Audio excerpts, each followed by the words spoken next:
जय शिव गोरक्ष। प्रिय श्रोताओं, आप सुन रहे हैं स्कंद पुराण और आज आप सुनेंगे स्कंद पुराण का भाग 77 तथा माहेश्वर खंड का भाग 76।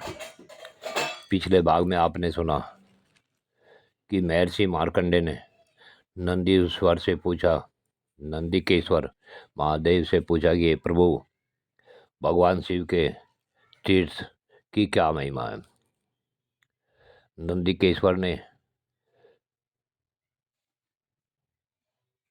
मार्कंडे जी से भगवान शिव के तीर्थों की महिमा को बताना शुरू किया।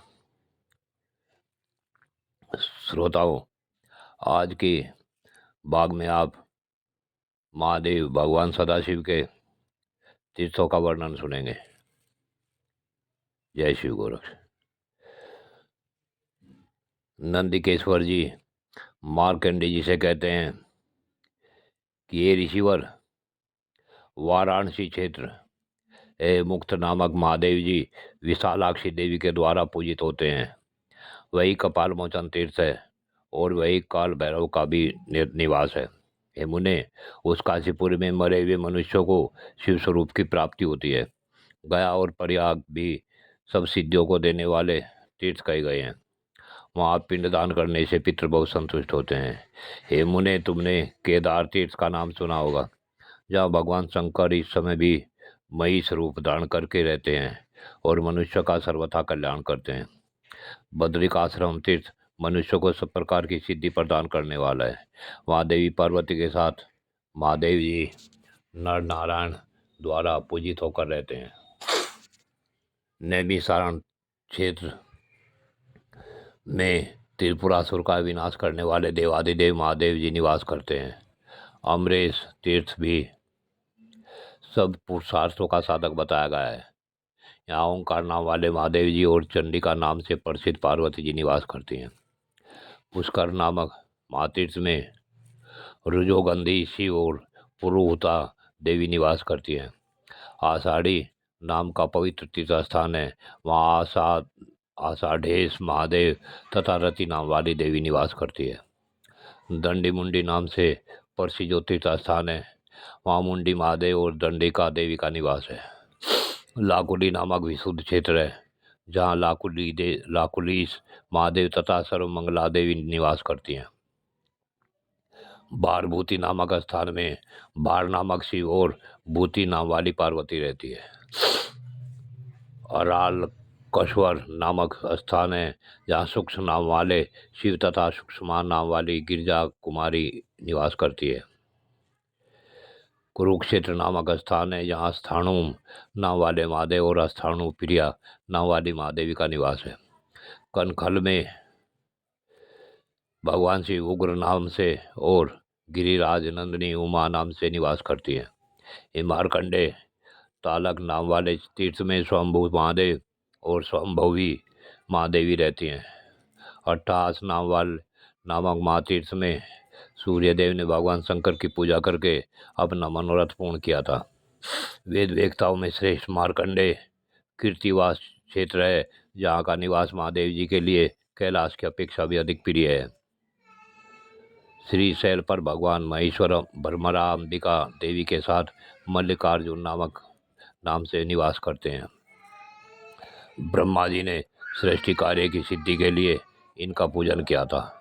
स्वर्ण मुखरी नदी के तट पर भगवान शंकर कालहस्ती नाम से प्रसिद्ध है। उनके साथ भृंग मुखराल का नाम वाली अंबिका देवी रहती है। भगवान व्यासन वहाँ अम्बा सहित भगवान शिव की आराधना करते हैं।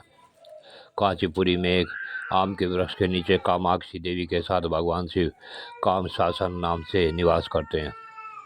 व्याघ्रपुर नाम से प्रसिद्ध एक तीर्थ है, जहाँ तिल्ली वन के भीतर नृत्य करते हुए भगवान नटराज की महर्षि पतंजलि उपासना करते हैं।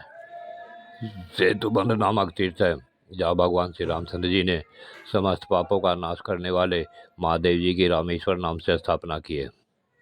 गज प्रपा नामक एक तीर्थ स्थान है, जहाँ भगवान वृषध्वज संपूर्ण जगत की रक्षा करने के लिए अस्वस्थ वृक्ष के नीचे विराजमान है।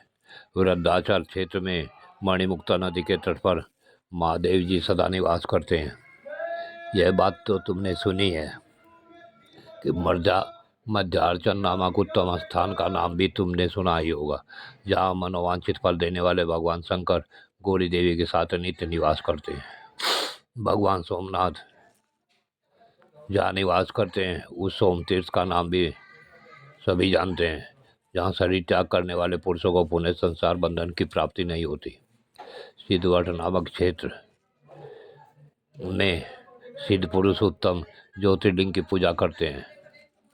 कमलालय नामक क्षेत्र में बालिवेकेश्वर की पूजा करने से लक्ष्मी देवी ने अद्भुत ज्ञान प्राप्त किया था।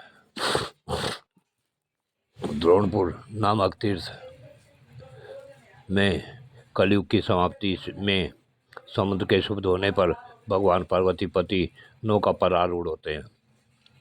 ब्रह्मपुर क्षेत्र का नाम भी तुमने सुना है, जहाँ ब्रह्मा जी ने पुष्करणी के तट पर महादेव जी की स्थापना की थी। तुम कोटिक नामक स्थान को भी जानते हो, जहाँ भगवान चंद्रशेखर भली भांति ध्यान करने वाले पुरुषों के करोड़ों पापों का संहार करते हैं।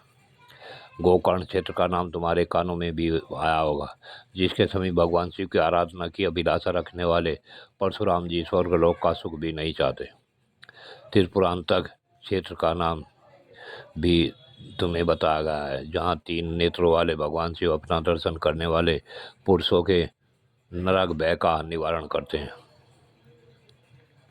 एक कालांजर क्षेत्र है, जहाँ निवास करने वाले भगवान नीलकंठ भक्तों के भयंकर संसारों का निवारण करते हैं।